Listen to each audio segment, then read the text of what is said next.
Well, experts say the recent floods in KwaZulu-Natal serve as a warning for the government to prioritise urban development that can withstand extreme weather events. This as people in Margate, south of KwaZulu-Natal, are counting the costs in the wake of deadly flooding. As you've heard in that report, 5 people lost their lives in the area when extreme weather lashed the province. Now, to discuss the importance of practicing risk-informed urban planning, we're now joined by Professor Hangwelani Magidimisha-Chipungu, Professor of Town and Regional Planning at the University of KwaZulu-Natal. Prof, thank you so much for your time.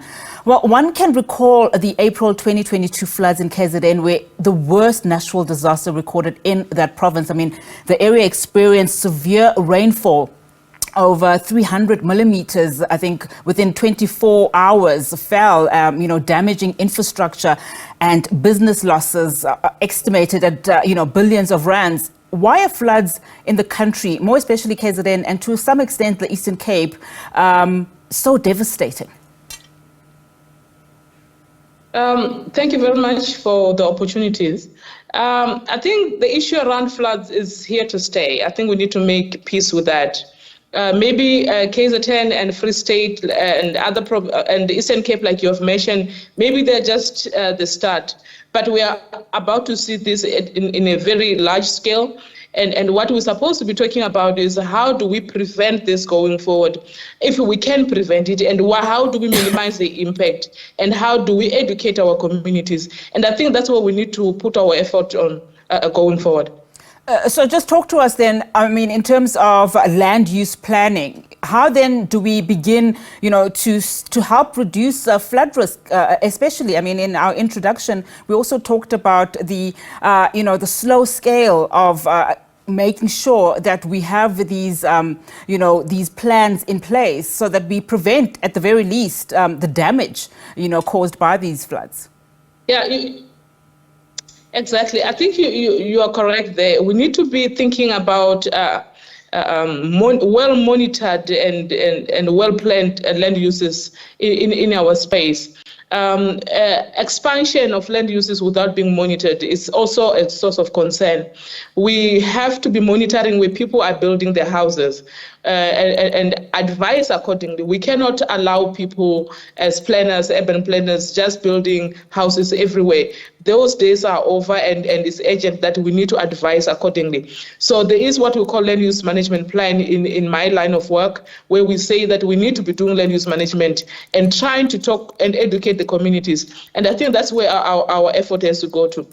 So the other issue is that the urban planners themselves, you will understand that most of South African cities were built during apartheid, and they were not more alerted in terms of, in as far as climate change is concerned.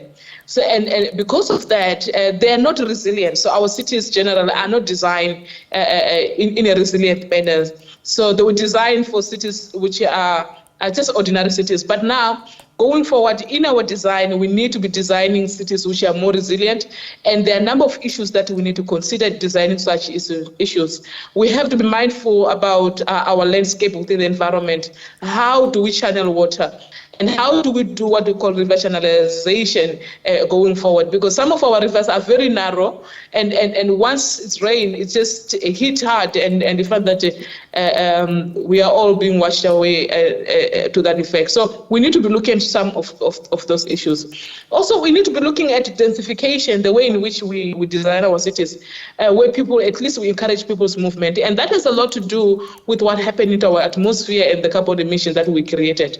But encouraging people to drive long distances because we're not bringing service to them from an urban planning perspective does actually contribute in the long run towards climate change.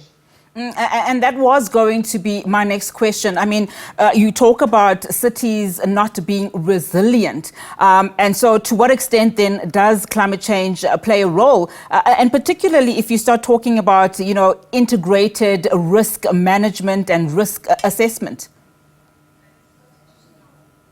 Yeah, so there are a number of things that we can look at it in terms of climate change. Like I indicated, climate change, it is a global phenomenon.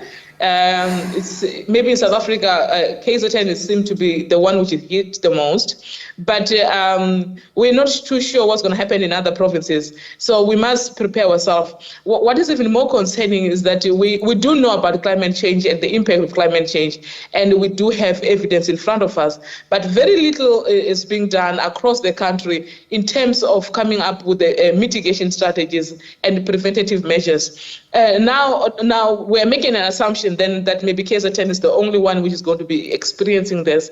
But when this come up in a larger scale, we are going to all be shocked. So what we're supposed to be doing now is that we understand that there's climate change, but what do we need to do in terms of our design? Where do we need to strengthen? Where do we need to improve going forward? And I think that discussion is something that we're not having. The discussion that we normally have as a country is when people are dying, then we start saying, oh, people are dying. We're very reactive in nature.